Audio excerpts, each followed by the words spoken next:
Greetings everyone, David J. Coon with Qigong Awareness. I want to talk to you a little bit about a Qigong high. Those of us who work out and exercise, any of you who do aerobics or any type of physical activity, including Qigong, you're going to get high. Why are you getting high in a natural, healthy way? Because you're moving blood, you're moving Qi, you're moving your digestion, you're stimulating your immune system. There's all kinds of things that you are doing simply by moving your feet. Running is no different. Now, what is different about running is if you're running for a long period of time, and this is for those of you that are runners out there, and maybe you got a bad knee or you got whatever you have going on, and you haven't been able to run lately, and if you're a distance runner of any kind, 8 miles, 26 miles, whatever the thing is, you've hit what's called your runner's wall. You hit your wall. It's like you get there and you feel like you can't go any further. It becomes emotional and you have to will yourself through that process. We're not going to go to that extreme with Qigong, but that same wall that you will hit in your run, you can hit practicing Qigong, and that is why the military uses poses and postures like this, or poses and postures like this, or poses and postures, although I haven't seen them use this one as much. But this is a Qigong posture that's very similar to that. I showed this to you in a shorter video. This is a little bit longer version. Elbows hanging heavy, middle fingers touching each other. This is called standing like a post or hugging a tree. Seems like an exercise that a bunch of old people might do, right? If you judge people in that way, you might be like, oh, that's the exercise that older people do. Yes, but people who have injuries like I did, spinal injury when I was younger and so on, or you have injuries and you can't run, highly recommend this practice.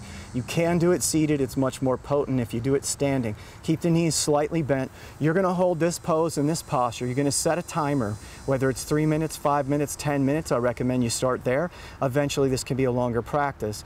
In some Qigong and Tai Chi schools, this is a 40, 45-minute exercise or longer, okay? So, from here, you're holding the fingers together, you're holding this posture, you're going to sink your weight, and in the beginning, that's it. All you're going to do is set that timer and you're going to try and hold this pose.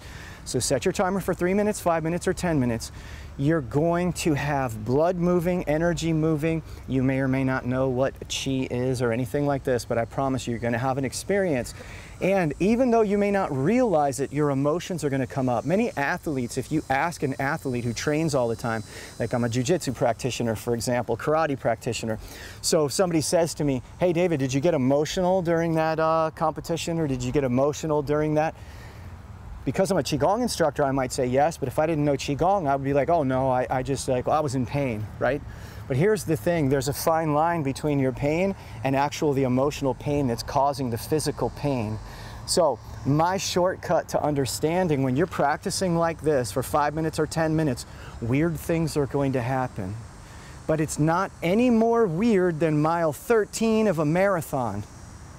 You're going to hit what I call in chapter 11 of my book, Qigong for Beginners, Your Path to Greater Health and Vitality, your wall, just like the runner who hits mile 13, you know, the time that I did just shy of a marathon. That was a program that I did. It was just shy of a marathon, about 23.5 miles.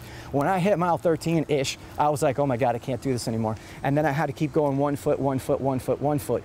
That internal wall was not just physical, it was emotional. And I've hit the same thing in my living room, holding this pose and this posture. And those of you that are really young and brave and strong, try this for an hour and hit me up on YouTube and let me know what kind of experience you had, and then I will take you further in understanding what that's about and show you that this can be done in your living room. And the beauty of it is you can do it when the running is not working for you and you're injured and you want to get back to your game, because it creates the same kind of runner's high, only in this case we call it a Qigong high, that the runner's going to get, or the pump, that feeling that you get after lifting weights. It's not exactly the same, but all of them are a very nice hormone dump into your body, pumping good things into your body, boosting your immune system, all kinds of good stuff. And you can do it in your living room.